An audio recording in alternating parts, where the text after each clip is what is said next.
In February 2022, the world's biggest plane, the Antonov An-225 Mriya, was blown apart during Russia's assault on Hostomel Airport. This 6-engine, 32-wheel monster once carried the Soviet space shuttle. It set over 200 world records and became the ultimate cargo legend. When the wreckage surfaced, aviation fans mourned what looked like the end. But the shocking news is that the Antonov An-225 Mriya might return. The only question is how.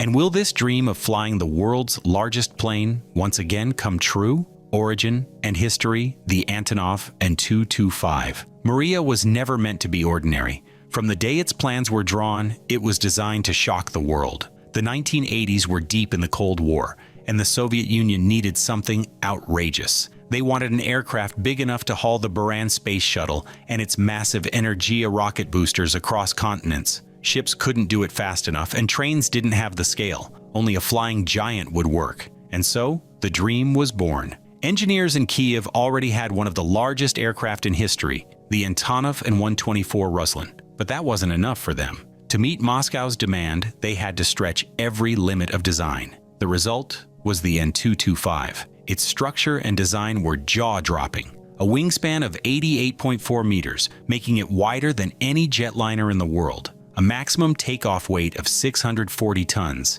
heavier than any aircraft before or since. 6 Progress D18T turbofan engines, each spitting out over 50,000 pounds of thrust. 32 wheels spread across its landing gear, not for show, but because without them, it would sink runways into the ground. And the tail consisted of 2 vertical stabilizers, not one. A completely new configuration, built because the Buran would sit piggyback on its back, and the airflow had to be managed. This was no copy and paste project. Every part had to be reinvented. Engineers had to study how stress traveled through the fuselage, how the wings would bend under load, and how to place engines to cancel torque and stop the aircraft from twisting mid-flight. Even the fuel systems had to be reimagined for something this large. Everything about it was in excess, and yet it worked. In December 1988, the dream finally took off for the first time. Just months later, in 1989, it stunned the aviation world at the Paris Air Show. Thousands of people watched in disbelief as the An-225 soared overhead carrying the Buran shuttle on its back. No photo or video could capture the feeling of seeing something that huge fly so gracefully. To the Soviets, it was a show of power. To the West, it was a reminder that the USSR could still build what nobody else dared attempt. But Cold War projects rarely survived their politics. When the Soviet Union collapsed in 1991, the Buran program collapsed with it. Suddenly, the An-225 had no mission. Its original purpose vanished, and maintaining such a monster was ruinously expensive. So the aircraft was rolled into storage and its future became uncertain. For most, it looked like the end. Yet the Mriya had another life waiting. In 2001, after years of silence, it was pulled from storage and upgraded. Avionics were modernized, systems were reinforced, and new certifications were earned. Ukraine put it back in the sky, not for shuttles this time, but for cargo. Oversized, outsized, near impossible cargo. And that's when the An-225 transformed from a Cold War relic into a global legend. If they wanted to move a 250-ton power generator halfway across the world, the Mriya could do it. If they needed to deliver 42-meter wind turbine blades, it was easy to do for this aircraft. If they needed to airlift military tanks or construction machinery too heavy for ships or rail, no problem. It could do it. Over its career, it set more than 200 world records, heaviest payload ever carried, longest single piece of cargo, and more. In the logistics world, it earned a reputation as the final option. When every other solution failed, you called the An-225. And its role was not limited to industry. During the COVID-19 pandemic, when global supply chains froze, the Mriya stepped up again. It carried emergency shipments of masks, ventilators, and protective gear from Asia into Europe. These were symbolic flights that also became life-saving missions on a scale only the An-225 could handle. Somewhere along the way, the aircraft became more than a machine. Crowds gathered at airports just to see it land. Aviation enthusiasts tracked its routes online. Spotters flew across countries for a chance to photograph it rolling down the runway. Every takeoff was an event. The dream became an icon. But icons don't last forever. The An-225 was always a one-off, and that uniqueness made it vulnerable. There was no backup fleet, no spare copy tucked away, If anything happened to it, the world's largest aircraft would be gone in an instant. And then, after decades of service, that nightmare came true. The second destruction. The Mriya's end was already heartbreaking, but February 24th, 2022, gave it an entirely new layer of tragedy. That morning, as Russia launched its full-scale invasion of Ukraine, Hostomel Airport became one of the first strategic targets. For Moscow, the logic was to seize an airfield near Kyiv, use it as a bridgehead for troops, and cripple Ukraine's prized Antonov fleet in the process. Inside one of those hangars sat the An-225. It was grounded. Its engines were partially dismantled for maintenance, and its systems were in pieces. For an aircraft built to carry shuttles and break records, it was never more helpless. And as Russian forces stormed the airport, the world's largest aircraft had no chance of survival. The fighting at Hostomel was brutal. Helicopters attacked, paratroopers dropped in, and artillery shook the runways. Hangars collapsed under shelling. Aircraft on the ground were ripped apart. And in the middle of this chaos, the An-225 was trapped in its hangar as explosions tore through the structure. By the time Ukrainian troops regained control of the airfield, the sight was devastating. The nose section of the plane was completely burned out, the cockpit was destroyed, and the wings had collapsed inward. What was once the pride of Ukrainian aviation was now a blackened skeleton under a shattered roof. Photos of the wreckage went viral within hours. Aviation fans around the globe could hardly believe it. To most of the world, this was a cultural treasure. Its loss felt personal. But in Ukraine, grief quickly turned into outrage. Why had Mriya been left there in the first place? The invasion was not a surprise. Tensions had been rising for weeks. Western intelligence had warned repeatedly of an imminent attack. If anything so valuable was sitting at Hostomel, why hadn't it been moved? Could it have been flown to another airport farther west? Could it have been saved? These questions became accusations. The man at the center of it was Dmytro Antonov, the chief pilot of the An-225. In a video posted shortly after the destruction, he publicly condemned Antonov's management. He claimed warnings had been ignored. He said there had been time to move the aircraft, but nothing was done. This means the dream had been lost through negligence as much as through war. The impact of that video was quick. Inside Antonov, it created a storm. Management scrambled to defend their decisions. Some claimed the logistics of moving the An-225 had been impossible. Others pointed out that with engines removed, it simply couldn't fly. But those explanations didn't quiet the outrage. Instead, they raised more questions. Why had maintenance left the aircraft so vulnerable at such a dangerous moment? Why didn't they have a contingency plan? The Ukrainian security service soon stepped in. They opened an official investigation into possible sabotage or mismanagement. It's because this wasn't just about a plane anymore. It was about national pride, accountability, and trust in institutions. The An-225 had become a symbol of loss and potentially of failure. For engineers, pilots, and aviation fans, the images of the destroyed Mriya were almost unbearable. People who had dedicated their careers to Antonov saw decades of work erased in hours. Internationally, the aviation community was stunned. Industry veterans compared it to the loss of a monument, not just to Ukraine, but to global aviation history. And yet, as the ashes cooled, another story began to surface. Because while the wreckage lay in ruins at Hostamel, a forgotten secret from decades earlier suddenly became relevant. Back in the Soviet era, the An-225 was not supposed to be alone. Plans called for at least 2 aircraft. The first one took to the skies. The second was left unfinished when the USSR collapsed. For more than 30 years, that half-complete fuselage sat in storage. Now that second fuselage is being looked at as the foundation of a rebuild. The logic is that you cannot rebuild from twisted wreckage alone, but starting from a largely intact structure changes everything. Engineers have begun cataloging parts, noting that about a third of the components needed already exist, some from an An-124 stock, some from the original plans. Even the wreckage at Hostamel is not entirely useless. Salvage teams have identified reinforced bulkheads, internal fittings, and sealed electronics that survived the fire. These can be recovered and reused, literally carrying pieces of the original Mriya into its successor.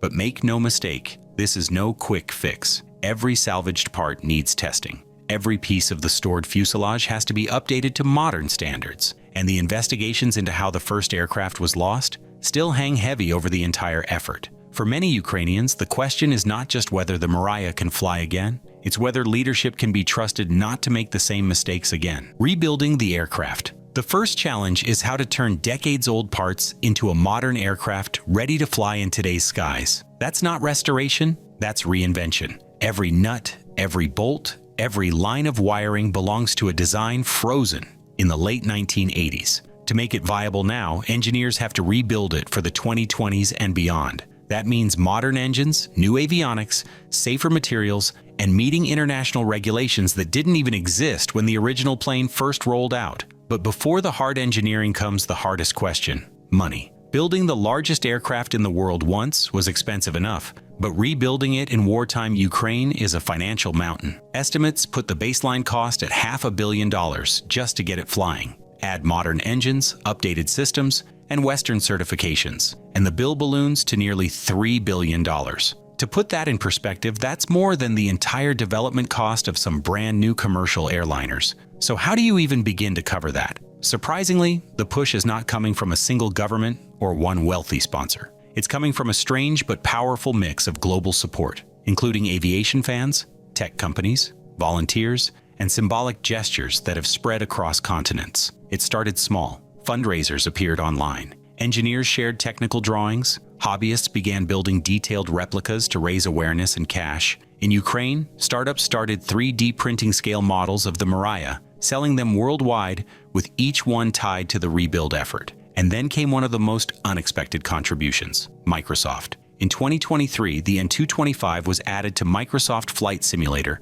as a fully detailed, flyable aircraft. Millions of players around the world could finally sit in the cockpit, hear those 6 engines roar, and feel what it was like to pilot the dream. But this was not just about nostalgia. Proceeds from the digital aircraft were pledged to the Rebuild Fund. Suddenly, people who had never seen the Mriya in real life were helping to finance its return through a video game. Donations began arriving from every corner of the globe. Aviation clubs in Germany, organizations in Canada, individuals in the United States, and groups in Japan. Some sent money, others offered technical help or parts. Even billionaire Richard Branson spoke publicly in support of the project, signaling a willingness to help. No check has been written yet, but his attention alone matters. Visibility is power, and his endorsement brought the Mriya into conversations in boardrooms that might have ignored it otherwise. Still, no amount of goodwill replaces the need for steady, serious funding. To keep the project alive, Ukraine must secure long-term financial backing that can outlast bursts of enthusiasm.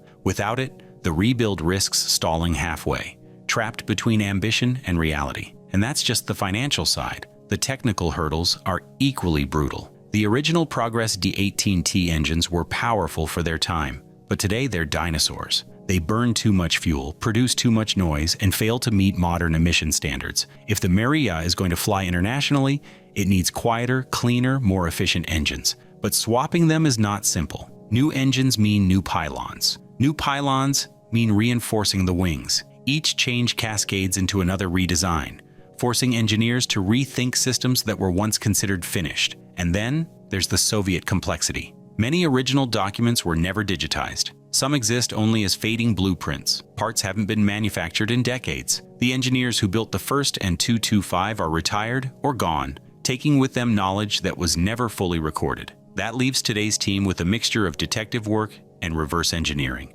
trying to piece together solutions from fragments of history. Even the easy part, the unfinished fuselage from the 1990s, is not straightforward. While it shares design DNA with the original aircraft, it is not identical. The geometry is slightly different. Components salvaged from the wreckage won't always align with the unfinished airframe. Every mismatch forces adjustments, reshaping either the part or the structure to fit. Each adjustment adds cost, time, and uncertainty. Despite all this, progress is being made. Salvage teams have recovered usable components from the wreckage, reinforced bulkheads, internal fittings, and sealed electronics. These will be integrated into the rebuild, meaning the spirit of the original Mriya will literally fly again inside the new one. Combined with parts adapted from the An-124 fleet, engineers are slowly piecing together the skeleton of a future aircraft. And yet, beyond the engineering and logistics, lies a debate that cuts much deeper.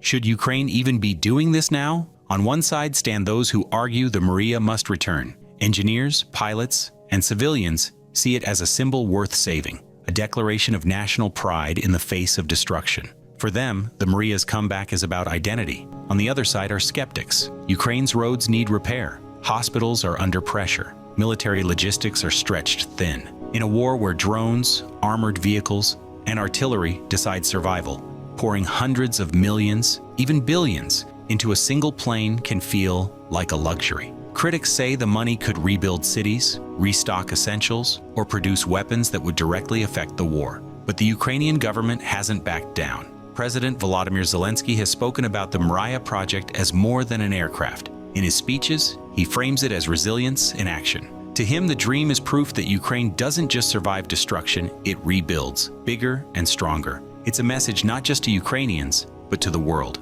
and especially to Russia, that they can destroy their treasures, but they cannot erase them. There is also a strategy in that symbolism. A rebuilt An-225 wouldn't just carry cargo. It would serve as a flying ambassador for Ukraine. Imagine it landing at international air shows, humanitarian missions, or relief operations. The headlines alone would be powerful. Each appearance would remind the world of Ukraine's endurance, keeping the country in global conversations long after the war ends. That kind of influence is not measured in payload capacity. It's measured in attention and diplomacy. Now tell us, what are your thoughts about the restoration of the world's largest plane? Share with us in the comments below.